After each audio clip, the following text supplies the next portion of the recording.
suis tout simplement Michel Saramoto, et donc je suis responsable depuis, je dirais, 40 ans de notre association qui s'appelle le Centre d'études parapsychologiques et des phénomènes expliqués. Vous trouverez là nos petites cartes pour connaître un peu ce qu'est cette association. Donc bonjour et bienvenue à vous toutes et à vous tous à ces grandes conférences et débats dont le thème principal aujourd'hui, vous le savez, est Dieu a-t-il créé l'univers? Donc avec le docteur Denis Sibony, le professeur Sergueï Kolesnikov, qui a des livres à vendre, sachez-le. De toute manière, c'est prévu qu'il vendra ses livres, dédicacera ses livres à la librairie Osiris lundi prochain, lundi après-midi. Le chanoine Philippe Assot est prévu, peut-être qu'il nous fera la surprise au dernier moment de pouvoir se rendre disponible. Donc merci d'être venus nombreuses et nombreuses, quand les perturbations dans Nice nous ont obligés de changer le lieu de la conférence au dernier moment. Merci à nos trois intervenants, bien sûr de très grande qualité, qui vont s'exprimer, et à Jean-Claude Paléry, vice-président du CEPI, médecin ORL et ami d'enfance, de les avoir rassemblés. Merci aussi aux responsables de la clinique Saint-François de nous accueillir aujourd'hui. Alors, nous allons commencer par écouter Denis, que je suis ravi de... Je ne vous présente pas, hein, puisque je crois que beaucoup d'entre vous le connaissent. J'ai beaucoup de respect pour lui à plusieurs titres. D'abord parce que je lui ai confié quelqu'un pour qui j'ai également beaucoup de respect, c'est-à-dire moi-même. Et il semble bien occupé, puisque je suis là, pas de douleur, pas de problème. Merci encore. Deuxième raison pour laquelle j'ai beaucoup de respect pour lui, c'est qu'il a organisé, à la force du poignet, il faut le dire, une réunion moi, qui m'a beaucoup touché, qui a sûrement beaucoup touché ceux d'entre vous qui avaient pu y participer. C'était une réunion pour rendre hommage à tous ces inconnus qui ont aidé des Juifs à se protéger des rafles pendant la dernière guerre. Et certains d'entre eux ont été élus justes parmi les nations. Et cette réunion rendait hommage aux justes parmi les nations. Et il a eu la gentillesse de m'inviter et de parler en termes très chaleureux de mes grands-parents. Et vous pensez bien que c'est quelque chose qui m'a beaucoup touché. Alors encore une fois, je te remercie. Et en fait, la troisième raison, c'est que c'est un homme, un médecin, donc un scientifique, qui est assis à la fois entre la science, avec ce qu'elle a de peu coercitif, et ça, M. Kolesnikov va nous en parler aussi, et la religion, en tout cas sur l'analyse des textes. Et je pense que vous allez être très très intéressés par tout ce qu'il a à dire. Le deuxième conférencier sera le Sergueï Kolesnikov, qui va vous détruire vos idées reçues à grands coups de sabre de cosaque, parce qu'il est assez subversif dans ses avancées, puisqu'on est dans le prolongement de ce thème, Dieu a-t-il créé l'univers. Il va vous parler du darwinisme, et pas pour lui tresser des couronnes. Alors je pense que vous allez entendre des choses qui vont certainement vous déstabiliser. Entre ces exposés, vous pourrez poser quelques questions au départ, juste pour préciser certains points qui n'ont pas été clairs pour vous, une petite récréation, et ensuite, à la fin des deux présentations, on pourra lancer le débat, et j'espère que vous pourrez participer à ce débat en apportant votre point de vue, éventuellement en discutant avec les conférences, pas trop tôt. En tout cas, on pourra débattre, et je suis sûr que ça va être très très intéressant. Voilà, je passe donc la parole à vous.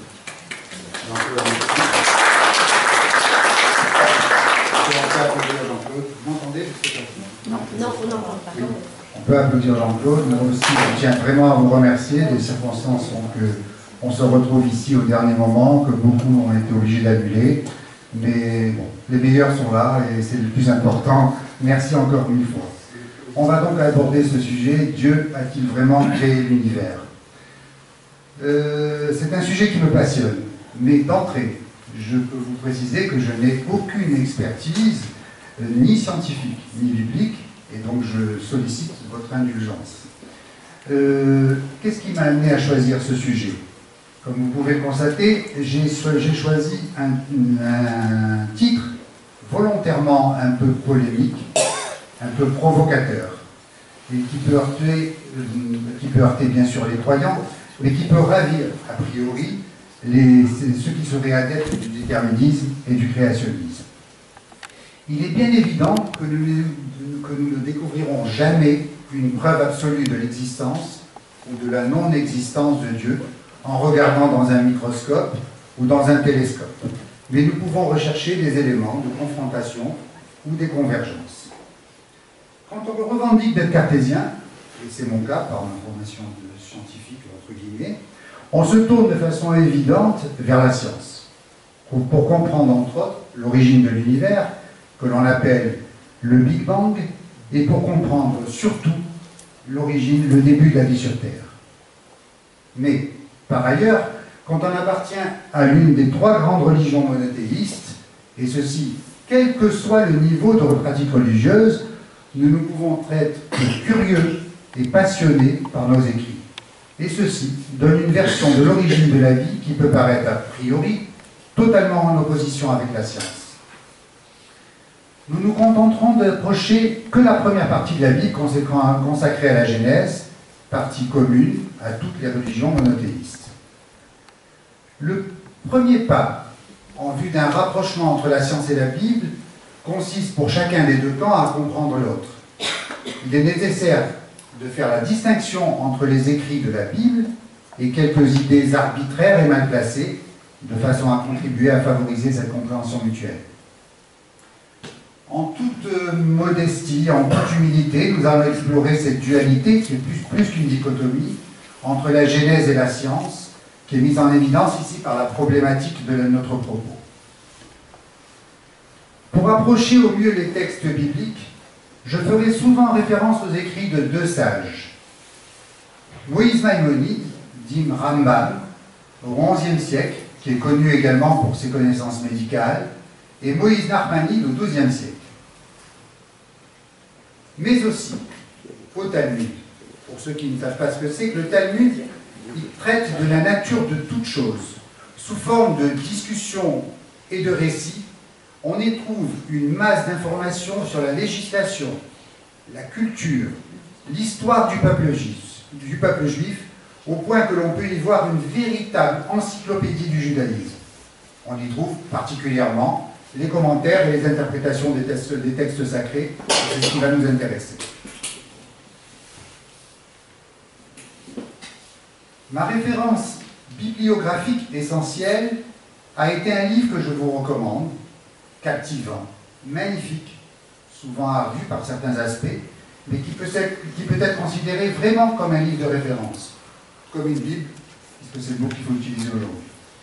Il a été écrit par Gerhard Schröder, qui est un éminent physicien ayant été chef de projet au MIT, et par ailleurs un grand bibliste. Ce livre se nomme « La science de Dieu ». Qu'est-ce donc la science de Dieu? Quelle est la signification du titre de ce livre? Eh bien, c'est Moïse Maïmonide, Rambam, dans le Guide des égarés, qui nous apporte une explication. Pour comprendre les actes de Dieu, il faut connaître la science de la nature. Cela va être le fil conducteur de nos réflexions. Nous sommes au XIe siècle et Maïmonide faisait déjà état de cet éternel problème et il affirmait que les conflits entre la science et la Bible découlent soit d'un manque de connaissances scientifiques, soit d'une compréhension défectueuse de la Bible. Première question, un grand premier questionnement, y aurait-il une réalité scientifique et une réalité biblique? Est-ce qu'il y a 2 réalités distinctes? Tout mon propos va être de savoir si la Genèse, telle qu'elle est décrite dans la Bible, est en opposition avec les dernières découvertes de la science. Il ne sera nullement question ici d'affirmer que la science actuelle peut expliquer les rouages de tous les événements bibliques, ou, à contrario, que la sagesse biblique a prédit tout ce que la science a découvert. Nous allons voir que les convergences sont remarquables.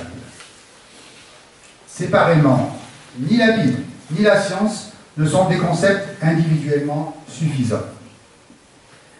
Au début du XIXe siècle, les scientifiques du monde entier pensaient que toutes les lois fondamentales avaient été découvertes et qu'il n'y avait plus grand-chose à apprendre de nouveau sur notre univers. Et alors, à l'époque, tout opposer la description de la genèse de la Bible et les connaissances de la science. Cette opposition était basée sur 2 points essentiels. Y a-t-il un début à l'univers? Et l'apparition de la vie sur Terre et de l'humanité s'est-elle faite graduellement ou brutalement? Donc, durant des siècles, les croyants pensaient que seule la Bible pouvait apporter toutes les réponses fondamentales sur l'humanité. Et de nombreux intellectuels et savants, quant à eux, affirmaient que seule la science détenait les vérités.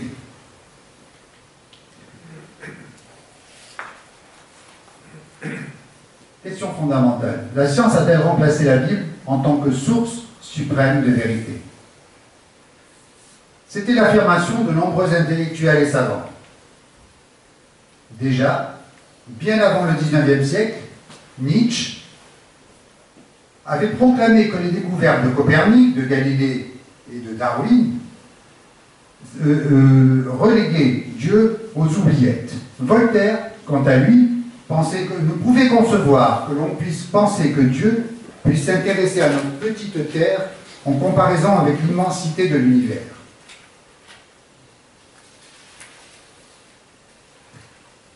Même la presse allait dans ce sens. En 1966, le Time Magazine titrait « Dieu est-il mort ?» Tout d'abord, qu'en est-il vraiment à ce propos dans le premier chapitre de l'Ancien Testament consacré à la Genèse? Une lecture simpliste de celui-ci fait remonter nos origines humaines à moins de 6000 ans dans le passé, avec Adam et Ève comme étant les premiers humains sur Terre. Or, la découverte de fossiles d'Homo sapiens, qui remonte à 60 000 années auparavant, vient d'entrer contredire cette affirmation. Il est nécessaire et remarquable de noter d'entrée, c'est que Nachmanide, il y a 700 ans, Maïmonide, il y a 800 ans, et même le Talmud, il y a 1600 ans, évoque l'existence d'êtres ayant vécu en même temps et même avant Adam. C'est écrit dans la Bible. Ces êtres sont décrits comme des êtres humains, tant par leur forme que par leur intelligence, mais dénués d'un élément immatériel, support de la spiritualité, l'âme, que l'on appelle en hébreu la neshama, qui permettant de faire d'eux des êtres humains à part entière. Cette neshama ou âme nous différencie des autres êtres vivants. Nous verrons que cette spiritualité nous permettra de comprendre la notion de libre arbitre.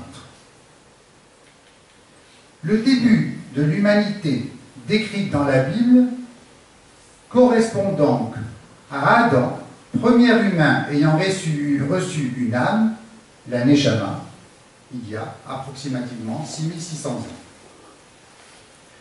Si l'on compare la Bible et la science à la Bible, nous nous rendons compte que pour comprendre la science, il est nécessaire de fournir un effort intellectuel important.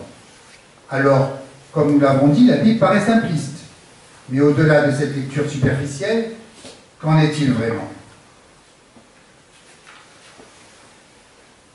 On a dit tout à l'heure qu'il y avait 2 éléments importants.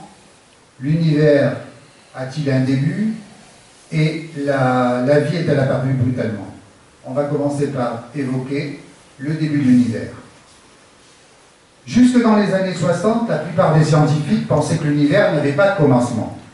Pour Aristote, l'univers est éternel, alors que les croyants, bien sûr, pensaient le contraire. Actuellement, au fur et à mesure que les découvertes en physique et en biologie sont faites, les divergences entre science et Bible se sont aplanies sur la conception du début de l'univers. Les découvertes scientifiques de ces 40 dernières années vont conforter le paradigme biblique de l'existence d'un début de l'univers et d'une création. Y a-t-il donc un début à l'univers? Le Big Bang. Conception accidentelle ou force supérieure? Le projet d'une nature conduisant à la vie pourrait être le fruit du hasard. Peut-être sommes-nous ici parce que la chance nous a souri et qu'elle a permis que d'innombrables événements nous aient permis de sortir du chaos provoqué par le Big Bang. Et pourquoi pas? N'est-ce pas que la probabilité ne dit jamais, jamais? Mais les fondements de la physique sont basés sur la compréhension qu'un très improbable ne se produit jamais.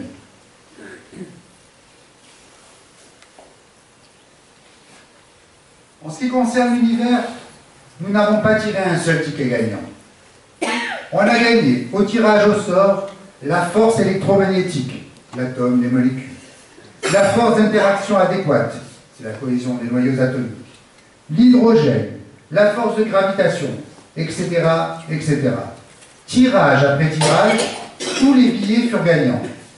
Notre univers semble être vraiment le résultat d'un véritable coup monté. C'est comme si l'un d'entre nous avait joué à la loterie dans toutes les localités du monde entier et qu'il tire le gros lot à toutes les loteries, et ceci plusieurs semaines d'affilée. On en est au même stade d'éventualité de probabilité. Le degré de précision nécessaire pour que la vie ait pu apparaître sur notre Terre est incroyable. Quelques réflexions à ce propos. La vie, telle que nous la connaissons, serait impossible si n'importe laquelle de plusieurs quantités physiques avait eu, au moment du Big Bang, une valeur légèrement différente.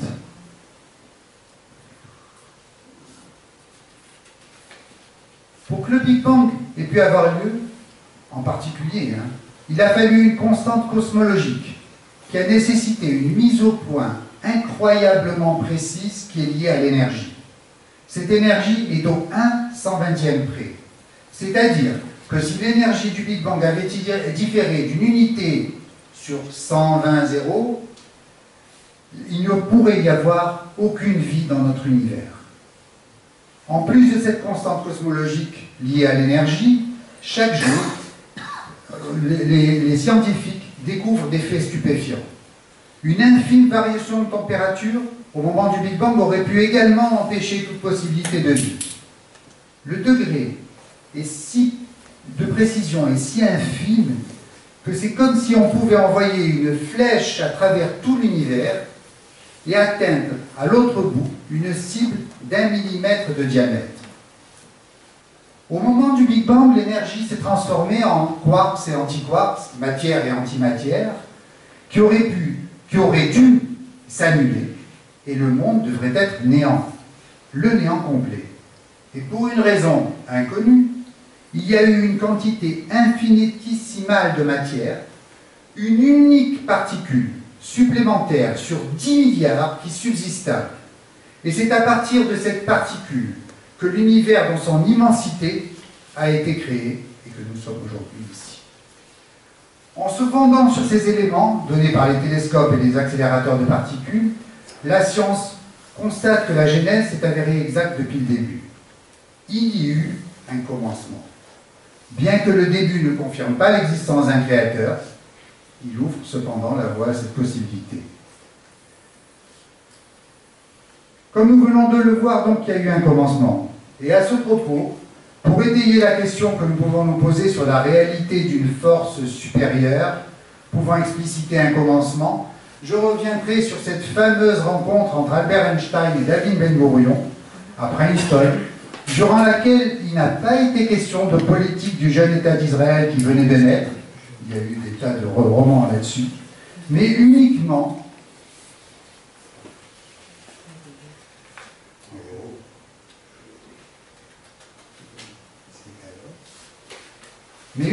sur ce qui les intriguait, la preuve d'une force supérieure, et tous deux, bien que non croyants, furent d'accord qu'une telle force, un pouvoir central, existait.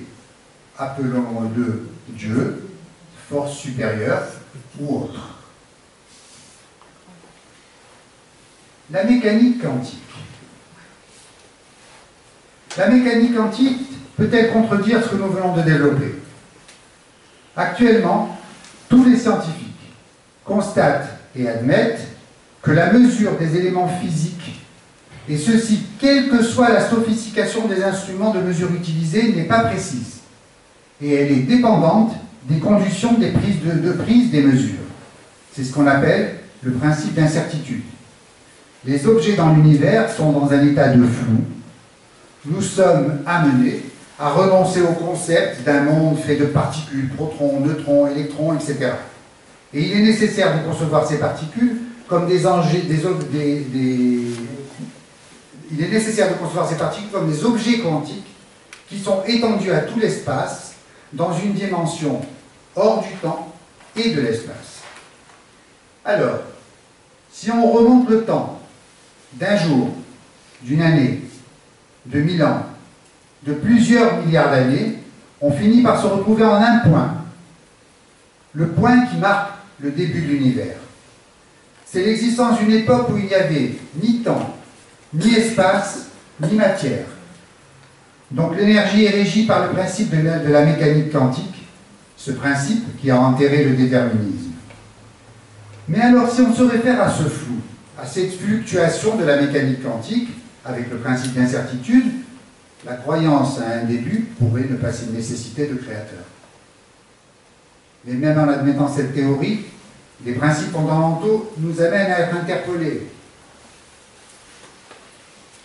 Comme on l'a vu, le Big Bang est le point de départ des lois de la nature. Mais avant l'existence de l'univers, il n'y avait pas de nature.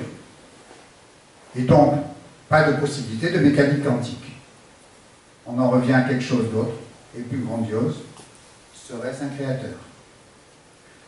La seule autre théorie qui pourrait être concevable pour expliquer la création de l'univers, une théorie laïque, c'est que nous aurions affaire à un macro-univers dans lequel nous ne serions qu'une infime partie, mais cette théorie ne pourra jamais être contrôlée parce que les lois de la nature excluent la possibilité de nous permettre de voir notre univers de l'extérieur. Donc, on va arrêter d'en parler parce qu'on ne pourra pas l'exprimer. L'apparition, donc on est au deuxième point de l'origine de la vie, apparition de la vie brutale ou graduelle. Toujours pareil, jusque dans les années 70, la théorie scientifique de l'origine de la vie prétendait que des milliards d'années s'étaient écoulées sur la Terre fraîchement refroidie et qu'une molécule d'eau s'était formée qui a conduit à une vie primitive. Mais des recherches fossiles furent menées et on découvrit, à coup sûr, mais tout ça, M. Kolesnikov nous le dira mieux que moi, mais des recherches fossiles furent menées et on découvrit à coup sûr que la vie a débuté très rapidement. Cela fait 3300 ans que la Genèse nous présente sa version. La vie sur Terre apparut très peu de temps après l'eau. En 1859, apparaît Darwin, avec son ouvrage de l'origine des espèces et de sa théorie de l'évolution. Nous avons tous été biberonnés dans cette idée, et elle est ancrée en nous, et il est difficile de s'en séparer. Avec l'idée que la vie en général, et les êtres humains en particulier, s'étaient développés à partir de formes de vie primaires, par le biais de mutations hasardeuses. À l'époque, cette théorie est tout de suite considérée comme hérétique par l'Église. Durant les 4 dernières décennies, on a découvert que cette théorie est aussi inacceptable pour la science. La nature saccadée des archives fossiles ne confirme en aucune façon l'évolution par le biais d'une sélection naturelle. C'est la datation par le carbone 14 qui nous permet de dater les fossiles trouvés, mais on peut penser que si l'intensité du rayonnement cosmique était différente dans le passé, alors la datation du carbone 14 est erronée. Actuellement, on utilise la désintégration de l'uranium en thorium pour faire les mesures de datage, et cette technique est indépendante du rayonnement cosmique. L'étude approfondie de la formation des espèces, menée au moyen du registre fossile, confirme le fait que les nouvelles espèces apparurent avec une soudaineté des plus non darwinistes. Et c'est dans le monde entier que l'on a trouvé la preuve de fossiles remettant en cause le concept classique de l'évolution. En se basant donc sur la datation radioactive des sédiments, qui a été retrouvée par Walcott, dans le site de Burger Pass, au Canada, ce site, alors c'est un peu particulier cela, ça débute au début du XXe. Walcott était un un scientifique exceptionnel qui a trouvé un site au Canada où il y avait des sédiments, alors que dans une période qui n'était pas une période plus glaciale qu'actuellement, et il a retrouvé des éléments, tous les fossiles sur un strate de 300 mètres, ce qui veut dire 5 millions d'années, et tous les éléments qu'il a retrouvés nous montraient bien qu'il y a eu un bond rapide de créatures de taille minuscule à des corps multicellulaires. Et comme on disait tout à l'heure, c'est tellement ancré que scientifiquement, il n'a pas osé publier ses découvertes. Il a fait des recherches énormes, il les a mis dans un tiroir au MIT. Ce n'est que 80 ans plus tard qu'un jeune chercheur au MIT a retrouvé et qu'on a pu montrer, et maintenant on peut se permettre de montrer que les... Mais tout ça va être exploité, va nous être exprimé par M. Sarganissov. Mais Darwin, donc Darwin avec sa théorie sur l'évolution, avait donc tout faux. On le verra tout à l'heure. Mais Darwin avait lui-même pressenti ses erreurs. Et dans son dernier livre, il écrit: il y a de la grandeur dans cette vision de la vie, avec ses diverses forces, avec ces diverses forces, tous ces divers pouvoirs ont été à l'origine insufflés par le Créateur dans quelque forme de vie ou dans une seule. La science a fini par admettre que la vie a débuté sur Terre rapidement, et non pas des centaines et des centaines de milliards d'actions purement aléatoires. Les archives fossiles contredisent donc les théories Darwin. Il y a eu en effet des micro-évolutions dans chaque espèce, mais pas de transformation morphologique des espèces. Et ceci, on le retrouve dans la Bible également. Dans la Bible, la thèse d'une macro-évolution n'est pas retrouvée, et le Talmud, 2 millénaires avant la découverte des dinosaures par les paléontologues, dès le premier chapitre de la Genèse, avec ses 31 versets, décrivait que l'apparition des êtres vivants s'est faite par à-coups. Le fil du temps et des événements, depuis le Big Bang jusqu'à l'apparition de l'humanité, est résumé dans ces 31 versets avec lesquels débute la Bible. Quelques centaines de mots qui décrivent 15 milliards d'années de l'histoire cosmique. Mais ne pas admettre la théorie de l'évolution des espèces n'est pas bien sûr en contradiction avec la compréhension de modifications. Nous les constatons aussi dans la Bible. Celle-ci fait état d'une modification évolutionnaire en ce qui concerne la longévité. Avant le déluge, l'âge pouvait aller de 365 à 969 ans, avec un âge moyen de 840 ans. Une maturité sexuelle était atteinte en moyenne à 115 ans. Par la suite, dans la Bible, la durée de vie a diminué progressivement. Est-ce si aberrant? Est-ce plausible? Un phénomène comparable est observé actuellement chez les animaux d'élevage. En quelques dizaines d'années, les poulets atteignent leur poids de consommation en 30 jours, au lieu de 3 à 6 mois auparavant. Les bœufs de boucherie, 1 an, au lieu de 2. Tout bouge. Donc on peut concevoir qu'à l'époque, les choses étaient dans ce sens-là. Alors nous avons vu qu'il y a eu un commencement et que la vie a débuté brutalement. Eh bien on peut affirmer que les scientifiques avant les années 70 avaient donc tort. 30 secondes. Un petit peu d'eau. Je vous laisse souffler aussi.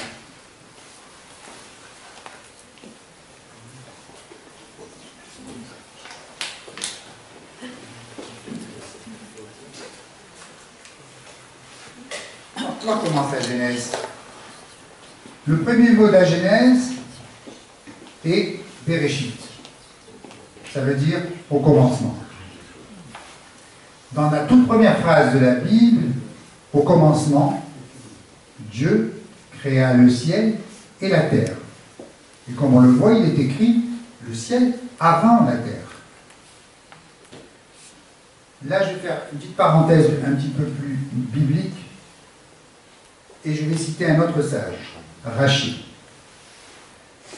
qui se fonde sur les traductions de la Bible de Jérusalem, effectuées de l'hébreu à l'araméen, il y a 2 millénaires.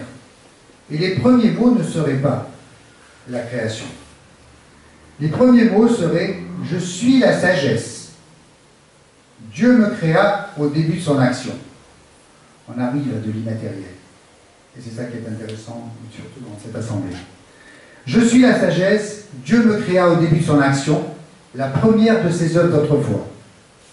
Donc la première œuvre de Dieu n'est pas le bidon.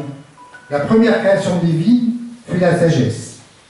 Et c'est avec la sagesse que Dieu créa le ciel et la terre.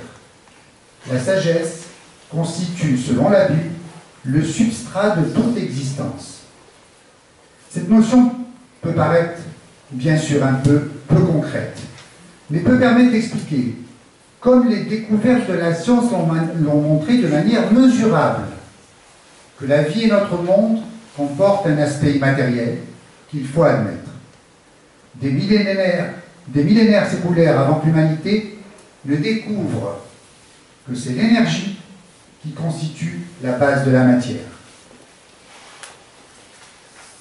Le monde scientifique le comprendra quand Albert Einstein publia un de ses premiers articles qui allait révolutionner notre compréhension de la nature et de l'univers. Sa découverte a montré qu'énergie et matière sont 2 formes différentes de la même entité.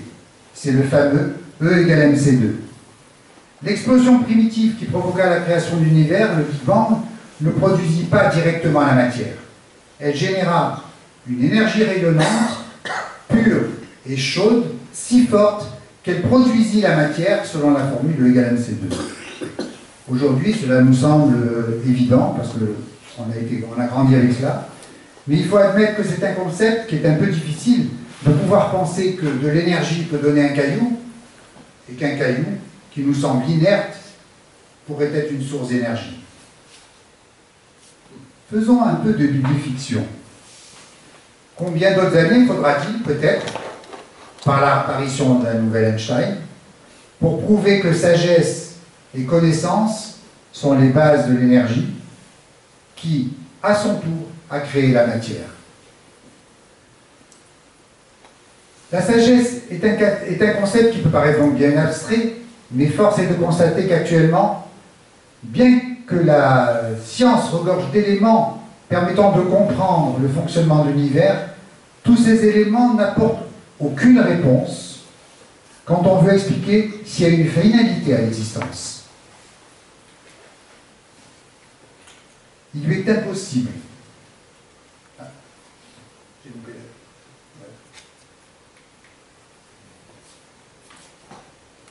Ce qui est certain, c'est que la science a ses limites. Il lui est impossible d'expliquer la finalité de la vie, le pourquoi, quel est le but de la vie. Les explications que nous apporte la science et la description de la création par la Bible nous amènent à un concept essentiel. L'univers a été mis au point pour abriter la vie dès son début. Du point de vue biblique, la Genèse confirme cette idée. Lorsque la vie est apparue pour la première fois durant le 3e jour, le mot création n'apparaît pas. Il est dit « la terre produisit la vie ». La terre contenait déjà en elle toutes les propriétés nécessaires pour que la vie s'y développe. L'idée générale développée par la Bible, c'est celle d'un Dieu qui a créé la nature, au sens large du terme, afin que la vie puisse y apparaître. On va pas être béat devant la Bible, il y a des contradictions. Et il est difficile d'apporter des explications à certaines de ces contradictions. Quelques exemples. Dieu donna 2 premiers enfants à Adam et Ève, Caïn et Abel. Et il permit un fratricide, Caïn qui tua Abel. La première génération, difficile de l'expliquer. Le récit des 3 premiers jours de la semaine de la création s'achève par ces mots. Il fut soir, il fut matin. Et ce qui est surprenant, ce n'est qu'au 4e jour que le Créateur produisit le soleil. Pas d'explication. Un autre exemple. Adam reçoit l'ordre suivant. De tous les arbres du jardin, tu pourras manger librement, mais de l'arbre de la connaissance du bien et du mal, tu ne mangeras pas, car du jour où tu en mangeras, tu mourras assurément. Or, il en mangea, et il vécut 930 ans.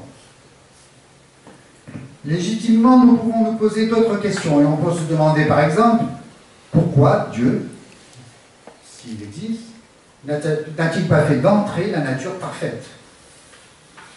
Pourquoi a-t-il fait la nature si compliquée? Pourquoi avoir créé dans les balles des poissons rouges magnifiques? Ils ne servent pas à grand-chose. Il aurait pu se simplifier la vie. On va commencer un sujet qui est assez important. Si vous voulez, on peut faire 30 secondes de pause. Parce que là, on va atteindre un truc, l'âge de notre univers. C'est un moment, par rapport à ce qu'on va dire, assez important.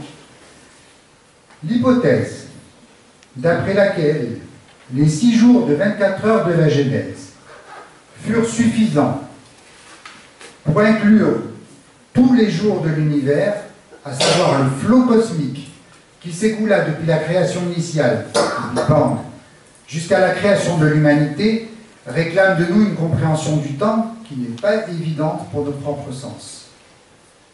Le début du calendrier biblique est fixé non pas à la date de la création, mais à la création de l'âme humaine, soit 5780 cette année, dans le calendrier hébraïque, qui correspond à 2019 dans l'année civile. Et le calendrier résume en 6 jours de temps entre le Big Bang et le début de l'humanité. Il est interpellant de constater que la description du temps dans la Bible, là on atteint un domaine un peu scientifique, on va parler du logarithme népérien. C'est un grand mot, n'ayons pas peur. Le logarithme népérien, on le retrouve dans tout l'univers, c'est la spirale exponentielle qui part d'un point, et plus elle s'élargit, et plus elle grandit. On le retrouve dans les mollusques, on le retrouve en prenant l'alignement des graines de tournesol, pareil, dans les cornes des éléphants, pareil, dans la Voie lactée, pareil, et dans la description du temps faite par la Bible dans les 6 premiers jours. C'est surprenant. Dans la Bible, la description du temps est divisée en 2 parties, 2 catégories. Les 6 premiers jours et tout le reste du temps. Dans la première partie, c'est-à-dire les 6 premiers jours, il n'y a pas de relation entre les événements et la durée. Avec l'apparition de l'humanité, la manière de compter change radicalement. Il est nommé les durées de vie de chacun. Il s'agit donc bien d'années classiques du calendrier terrestre. La compréhension, comme quoi les 6 jours de la Genèse sont suffisants pour comprendre et inclure tous les jours de l'univers, à savoir le flot cosmique, nous est apportée par Albert Einstein, encore lui, avec la théorie de la relativité. La rapidité avec laquelle le temps passe n'est pas identique dans tous les endroits. Cette théorie, qui n'était qu'une théorie puisqu'il n'avait pas pu la prouver à l'époque, a été depuis vérifiée et est donc devenue la loi de la relativité. Plus la gravité est importante, plus le temps s'écoule lentement. C'est ce que l'on nomme la dilatation du temps. Un exemple d'effet de la gravité. Si ma balance m'indique un poids de 72 kg, c'est un petit peu plus. Si ma balance m'indique un poids de 70 kg, par exemple, et qu'avec cette même balance, je me pèse sur la Lune, elle n'indiquera plus que 12 kg. Donc divisé par 6. Il en est de même pour le temps. Donc on peut comprendre que le temps n'est pas le même selon l'endroit où on se trouve. Tout comme la gravité affecte le poids du corps, elle influe également sur l'écoulement du temps, mais de manière moins spectaculaire pour le temps. C'est pourquoi il a fallu un Einstein pour pressentir et découvrir cette loi de la nature. Mais nous n'allons pas nous baser sur cette notion-là pour notre explication. Les scientifiques se basent sur une nouvelle donnée qui fait suite à ce qu'Einstein prédisait. L'univers est en expansion, devenant plus grand de jour en jour.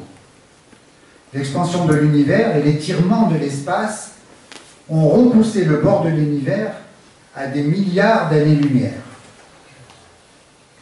Une année-lumière, je sais pas, bon, c'est 300 millions de mètres par seconde. C'est la seule constante cosmologique. Cet étirement d'espace donc a conduit à un étirement du temps, et quel que soit l'endroit où nous sommes, l'écoulement du temps nous paraîtra normal. Nachmanide, en 1250, décrivit avec une précision étonnante déjà ce processus. Il décrit une entité si fine qu'elle ne possédait aucune substance, un grain qui constituait l'univers juste après la création. Comme pour la science, le temps biblique commença avec l'apparition de la matière. Ces 20 dernières années, la physique est rentrée d'accord avec Nachmanide. Cette transformation d'énergie en matière stable s'est produite 0,0001 secondes après le Big Bang. L'univers était alors approximativement 1000 milliards de fois plus petit et plus chaud que ce qu'il est aujourd'hui. J'espère que vous suivez là, parce que c'est...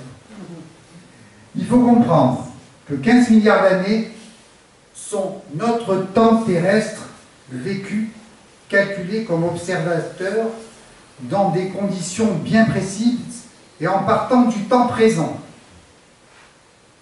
et en regardant en arrière. C'est-à-dire qu'on est là, on se dit qu'est-ce qui s'est passé avant nous?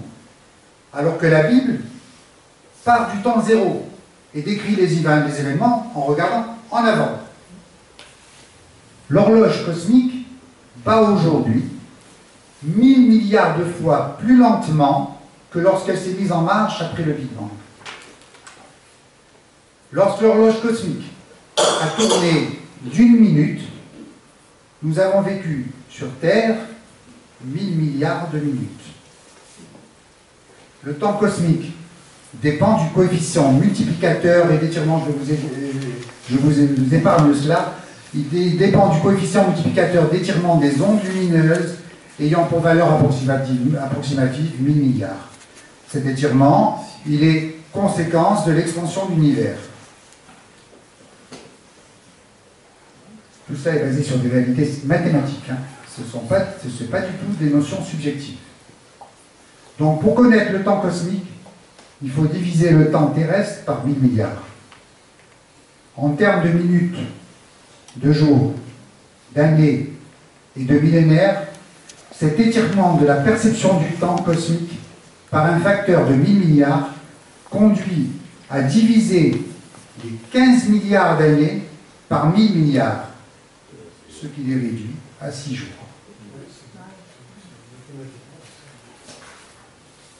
Cela nous amène que pas trop d'inégalité entre les 6 jours de la Genèse et les 15 milliards d'années terrestres ne pose pas vraiment de problème. Donc, grâce à Albert Einstein, nous avons découvert que dans les 6 jours de la Genèse, qui correspondraient à un temps cosmique, les milliards pendant lesquels l'univers se développa. La Genèse et la science sont toutes les deux exactes. 6 jours et 15 milliards d'années se sont bien écoulés dans le même temps. Au fur et à mesure que l'univers se dilatait, sa taille et sa température, et par conséquent son horloge, sont devenues similaires à notre univers actuel. C'est pour cette raison que la durée de chaque jour de 24 heures de la Genèse conduit à un laps de temps de plus en plus proche de celui que nous décomptons en nous plaçant du point de vue terrestre. Ça, j'espère que c'est technique. Chaque doublement de la taille de l'univers a ralenti l'horloge cosmique par un facteur de 2. Le premier chapitre de la Genèse fonctionne comme le zoom d'un appareil photo. Le jour 1, et non pas le premier, la Genèse est bien précise là-dessus. Il n'y a pas eu un premier jour, un deuxième et un troisième. Il y a eu un jour 1 et un deuxième jour et un troisième jour. Il y a une nuance. Donc ça fonctionne comme un appareil photo. C'est-à-dire que le jour 1, c'est le point de départ, englobe la totalité de l'univers. Dès le troisième jour, seule la Terre est sujet de discussion. Après le sixième jour, seule la partie de l'humanité est développée. Nous allons comparer les événements décrits par la Genèse avec les découvertes de la science, et vous verrez qu'il va être difficile d'accorder au seul hasard cette concordance de timing. Donc, l'univers a débuté le jour 1, il y a 15 milliards 750 millions d'années. Et nous avons dit que l'expansion de l'univers fait que de jour en jour, ça se divise par deux. C'est pas tout à fait ça, puisque c'est le fameux logarithme népérien, enfin, on résume. Le premier jour a duré de 15 milliards 750 millions d'années à 7 millions 750 millions d'années. Que nous dit la science? Le Big Bang marque le début, la création de l'univers.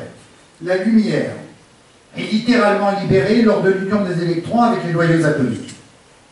Que nous dit la Bible? Création de l'univers, la lumière se sépare des ténèbres. Deuxième jour, il débute il y a 7 milliards 750 millions d'années et il finit il y a 3 milliards 750 millions. La science. Le disque de la Voie lactée se forme. Le Soleil, une étoile de séquence principale, fait son apparition. La Bible, le firmament céleste se forme. Troisième jour, 3 750 millions d'années, 1 750 millions. Refroidissement de la Terre et apparition de grandes quantités d'eau et apparition des premières formes de vie, bactéries et algues photosynthétiques. Que nous dit la Bible? Les océans et la Terre fermes se forment, début de la vie végétale. Le quatrième jour, il part d'1 750 millions d'années à 750 millions d'années. L'atmosphère de la Terre devient transparente. Photosynthèse produit l'oxygène. Le Soleil, la Lune et les étoiles deviennent visibles dans les cieux. Photosynthèse. Cinquième jour, 750 millions d'années, 250 millions. Les premiers animaux multicellulaires, apparition des insectes volants. La première vie animale pullule dans les eaux, puis les reptiles et les animaux ailés. Sixième jour enfin, petite parenthèse, le sixième jour n'est pas un sixième jour, en fait ça a duré 5 jours et demi, on résume en 6 jours. Le sixième jour, 250 millions d'années, 6 000 ans. Destruction massive de plus de 90% de la vie. La Terre est repeuplée, les hominidés, puis l'homme. Les animaux terrestres, les mammifères et l'homme. La Bible narre en 31 versets, encore une fois, en quelques centaines de mots, les événements qui s'étendent sur des milliards d'années. Nous pouvons conclure, tout au moins, que la concordance entre la brièveté du récit biblique et les découvertes de la science moderne est phénoménale et fascinante.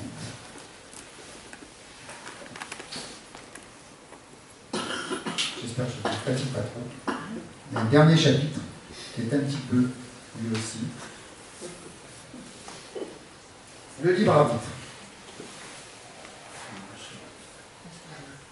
La conception d'omniprésence de Dieu qui interviendrait à tout moment et dans toutes les circonstances représente le sujet essentiel de notre réflexion dans notre vie de croyant. Mais dans la Bible, aucune allusion n'est faite qu'un créateur surpuissant est en perpétuel exercice. Il ne nous a pas évité les gilets jaunes aujourd'hui. Même si dans ces circonstances on voit que Dieu est intervenu, que dans certaines circonstances Dieu est intervenu afin de remettre les pendules à l'heure, et le recentrage le plus emblématique de Dieu, c'est l'intervention sur le déluge de Noé. Je vais vous éviter je vous parlais tout à l'heure du Talmud, sans rentrer dans des explications très particulières au niveau talmudique. il est dit dans le Talmud que Dieu a retiré une partie de sa maîtrise divine, c'est-à-dire qu'il s'est départi d'une partie de lui-même, afin de laisser les événements se dérouler librement. En termes communs, ça veut dire quoi? Je vous donne une partie de moi et faites pour le mieux. C'est ce que nous appelons le libre arbitre.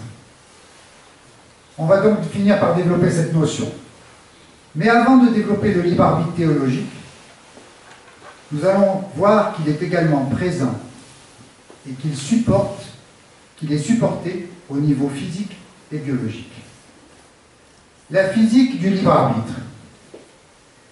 Nous vivons dans un monde qui est gouverné par les lois de la nature.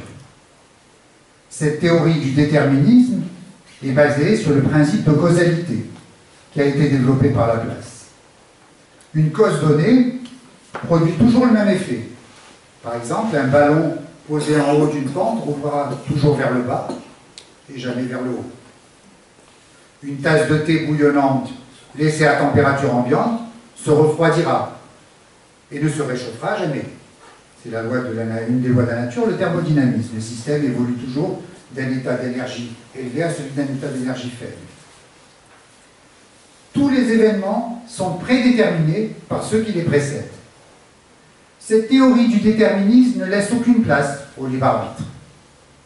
Mais elle va être contredite par le principe d'incertitude qu'on a vu d'Heisenberg. Comme nous l'avons déjà vu, il y a les limites de la précision avec laquelle la position et la quantité de mouvement d'une particule peuvent être mesurées, et ceci quel que soit le type d'instrument. Les conditions dans lesquelles ces mesures sont faites influenceront les résultats. Donc, si le présent ne peut pas être connu avec exactitude, nous pouvons conclure aisément que l'avenir ne peut être prédit. La biologie du libre arbitre. Nous avons affaire à un système génétique qui organise les lois de la nature. Ce système, efficace et très précis, est apparu il y a près de 4 milliards d'années. Et il permet de coder et transmettre l'information pour guider le développement d'un organisme de l'état de semence à celui d'adulte. Toutes les cellules contiennent en elles les informations nécessaires à la reconstruction du corps dans son entier. Ces informations sont contenues dans cette double hélice d'ADN qui guide encore toute forme de vie sur Terre. C'est un système véritablement incroyable. Si toutes les informations de toutes les bibliothèques du monde entier étaient regroupées au niveau de l'ADN, elles n'en occuperaient qu'une infime partie. Notre ADN renferme un lot de données qui est fixé à l'avance, mais les gènes affichent une tendance. Ils ne dictent pas nos actes. Plusieurs expériences sur les jumeaux, etc. ont été faites. Ils ne dictent pas nos actes. C'est cette nuance de tendance qui montre que même biologiquement, il y a là aussi dans ce domaine une place au libre arbitre. Un deuxième élément biologique de libre arbitre, en faisant court, on constate que notre cerveau est constitué de 3 parties. On a le cortex cérébral, qui représente 60% de la masse du cerveau, et qui nous donne la capacité de l'analyse critique. C'est là qu'est stockée la majorité des 50 millions de volumes de notre encyclopédie mentale. Sous cette couche de cortex cérébral, on a la couche limbique, qui fournit l'émotion, les sentiments, les préjugés, les désirs. Et enfin, le cerveau reptilien, qui est responsable de l'agressivité, de la territorialité et de l'avidité. Et c'est la propension de déterminisme entre les différentes couches qui fait que chacun de nous a un comportement différent et qui est une des autres bases biologiques de notre libre arbitre. Il est évident que le créateur omnipotent aurait pu retirer tout caractère aléatoire de la nature, mais sans un minimum de caractéristiques aléatoires, tous les événements et tous nos choix seraient dictés par la physique et la chimie, nous ne serions que de simples robots. Et l'avenir serait totalement déterminé par le passé. Or, ce n'est pas le cas. Le libre arbitre théologique. Ça y est, j'arrive à la fin, ne vous inquiétez pas. Il est écrit, et on nous enseigne que le Créateur connaît l'avenir. On est tous d'accord. Mais alors, si notre futur est déjà prédit, notre liberté ne serait qu'illusoire. On est en présence dans la Bible avec un paradoxe, celui de l'omnipotence de Dieu qui connaît la Bible, et il est écrit aussi que Dieu nous accorde le libre arbitre. Comment apporter une réponse à ce paradoxe qui ne fait qu'alimenter le sceptique? Le croyant a une réponse évidente. Dieu est en dehors du temps. Et on a tout répondu en répondant ça. C'est quoi le temps? Une des définitions du temps.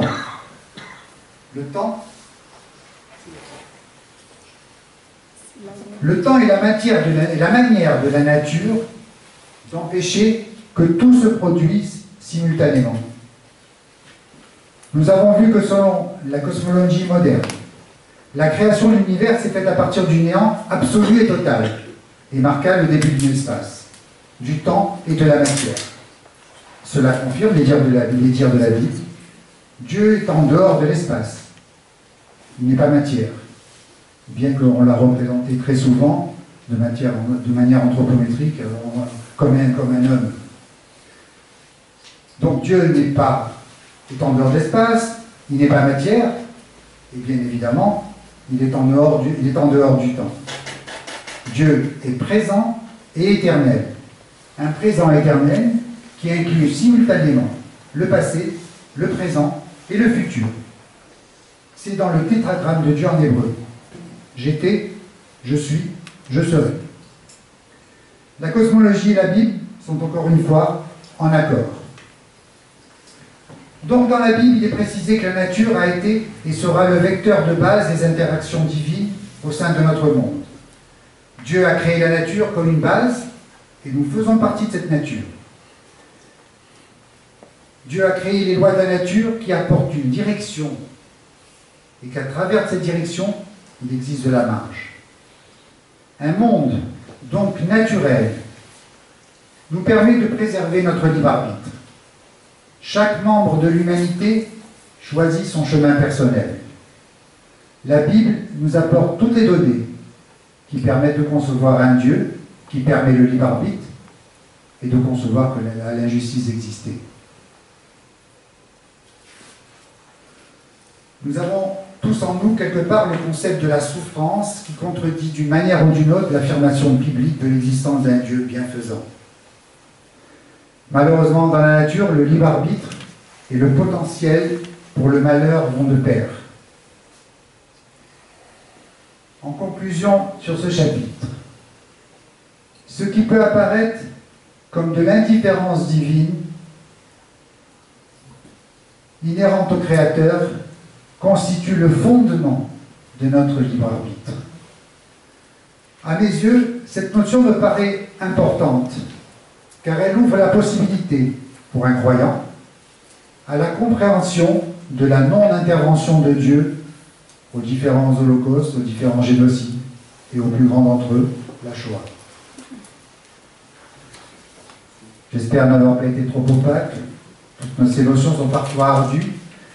Il est évident que n'étant ni scientifique ni érudit, j'ai juste fait mon possible pour être le plus clair possible sur des sujets qui sont tellement chargés de controverses.